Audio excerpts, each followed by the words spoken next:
বুবা আপনি না বলেছিলেন গো আপনার মেয়েটা কালু কোনো কিছু শুনে না। আমার বাবাজিরা গো হযরত আবু সালেহ জঙ্গি মুসার জবানে এমন কথা শুনে আব্দুল্লাহ সাওয়ী রাহমাতুল্লাহি তাআলা আলাইহি বললেন, রে আবু সালেহ জঙ্গি মুসা রে,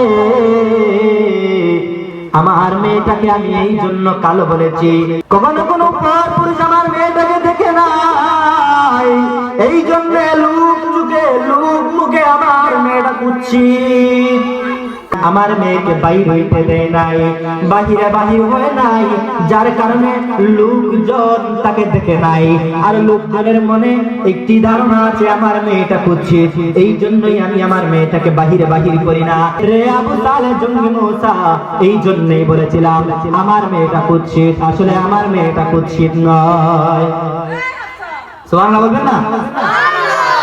আমার বাবাজিরা জবাব যুদ্ধ শোনাবনি দেখো। আবু সালেহ জঙ্গি মুসা বললেন, আপনারা বলেছিলেন আপনার মেয়ে অন্ধ।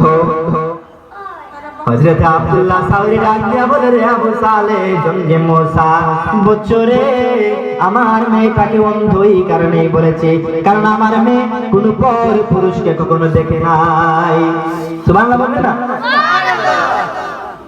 আবু সালেহ জঙ্গি মুসা আবার প্রশ্ন করেন, দরবেশ গো, আপনি না বলেছিলেন আপনার মেয়েটা ল্যাংড়া, আপনার মেয়েটা হাঁটতে পারে না?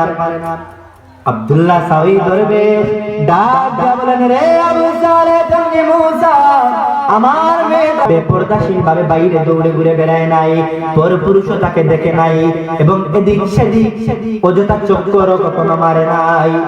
এই জন্যই আমি আব্দুল্লাহ সাওয়ী দরবেশ, তুমি আবু সালেহ জঙ্গি মুসার কাছে আমার মেয়েটা ল্যাংড়া বলে আমি তোমাকে উল্লেখ করিয়াছি। আমার বাবাজিরা,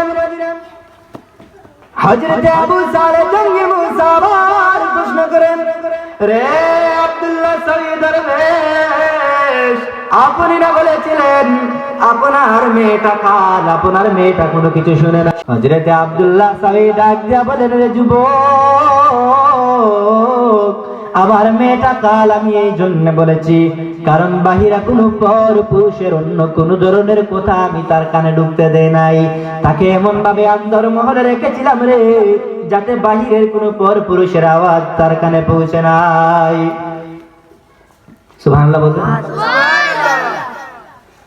হযরত আব্দুল্লাহ সাওয়ী রাহমাতুল্লাহি